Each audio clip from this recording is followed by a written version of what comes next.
Today's topic is about being alone versus lonely.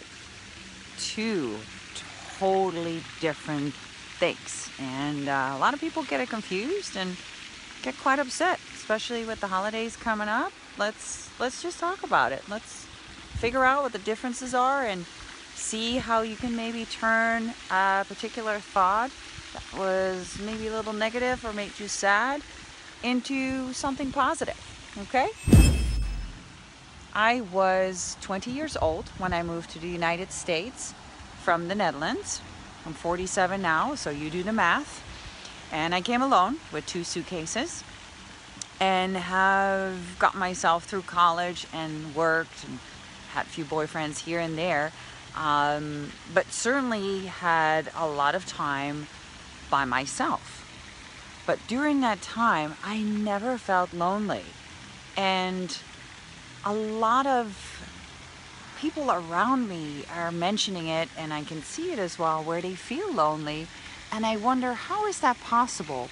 How come that I was okay with being by myself versus they are? Like, how can we turn that into a positive? And I think there are ways about it. So hopefully I can share some ideas about it that hopefully will help you as well.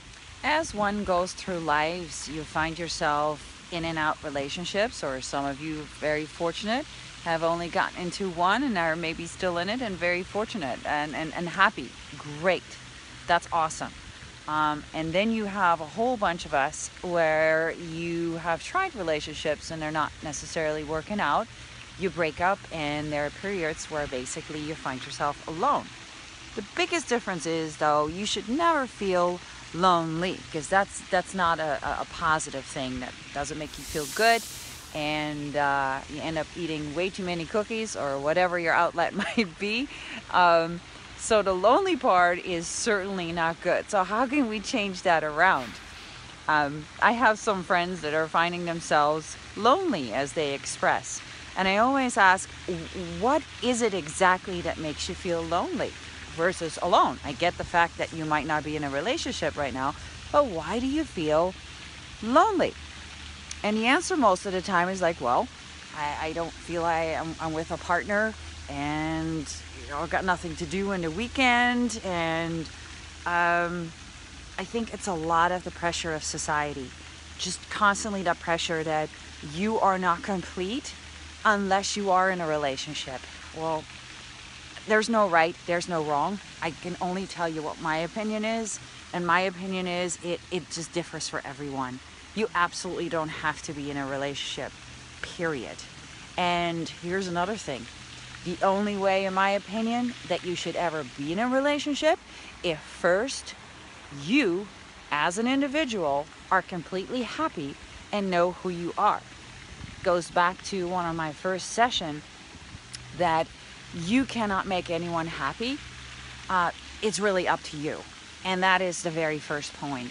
You have to focus on yourself. If you are not finding a way where you're pleased with yourself, know who you are, know what you stand for, know what you like, know what you dislike, then how in the world are you going to be able to add value to a relationship?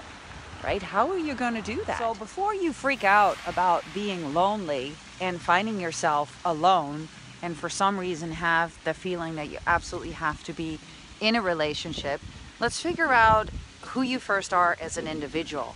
What makes you happy? What do you stand for? What are your values? And unless you take a really good look at yourself and figure that out, don't bother with anything else. I'm saying that because if you haven't figured that out, there's this whole aura around you that you will attract what you put out there. And if you put out there the fact that you're not 100% sure of who you are as an individual and what you're looking for, then that's probably the kind of individuals that you're going to have flocking to your side. And you're going to end up finding out, well, that's not kind of what I was going for, right? So let's go back and really focus first on ourselves. let's first do that.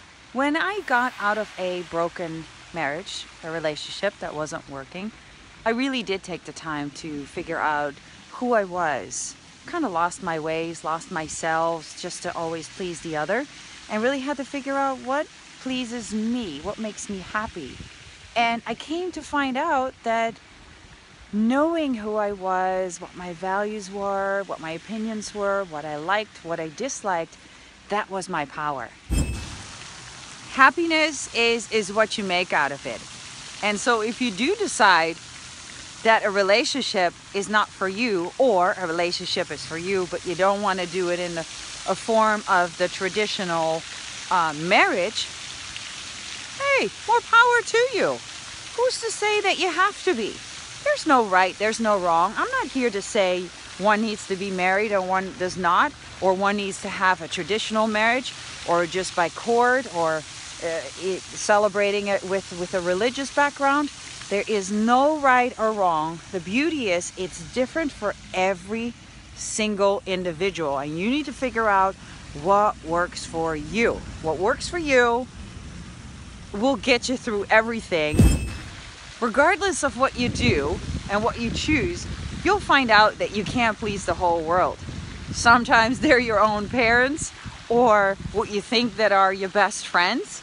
But you'll find out once you hold on tight to what you believe in and what gives you joy, those who don't support you, let it go. Let it be, whatever. You know, sometimes it's very unfortunate as you find out, like, ooh, you thought those were your best friends, or maybe those are figures in your life that you were thinking they meant more to you, but it maybe wasn't a really two-way street because you weren't really honest to each other, or they didn't simply know you. But maybe that's also because you have not taken the time to stand up for what you believe, or you didn't know really what you were all about, because it absolutely takes time. I was forced to take the time to figure out who I was and what gives me joy and what doesn't give me joy, right? What doesn't work for me. And you equally have to stand up for those things as well. But once you do, oh my gosh, life is amazing and life is so much easier. So you are who you surround yourself with. The key is, who are you surrounding yourself with? Well, that depends on, have you figured out what you stand for and what you believe in? Because then automatically those that have similar beliefs and respect the fact of what you stand for will surround you. And that's the beauty of it. That way you will never be lonely. People will care for you, they will love you, but you better be sure that you surround yourself with the right ones. So first work on yourself and the rest will fall into places. Hang in there. Okay, so here we go. Few quick takeaways. Work on yourself. Figure out what makes you happy. Remember, nobody can make you happy but you. So look in that mirror, try to figure out who you are, what makes you happy, what do you stand for. Then you are who you surround yourself with. So as long as you stand up and have figured out who you really are, you automatically will find yourself surrounded by people that support that. 3, as a result, you might be alone, but you'll never be lonely. It's what you feel in your heart, and therefore you have to work on yourself and then make sure you surround yourself with the right people. But again, that will help, that will start automatically. You just have to first start with yourself. So don't beat yourself up if you're not there yet. Baby steps. It's all about progress. So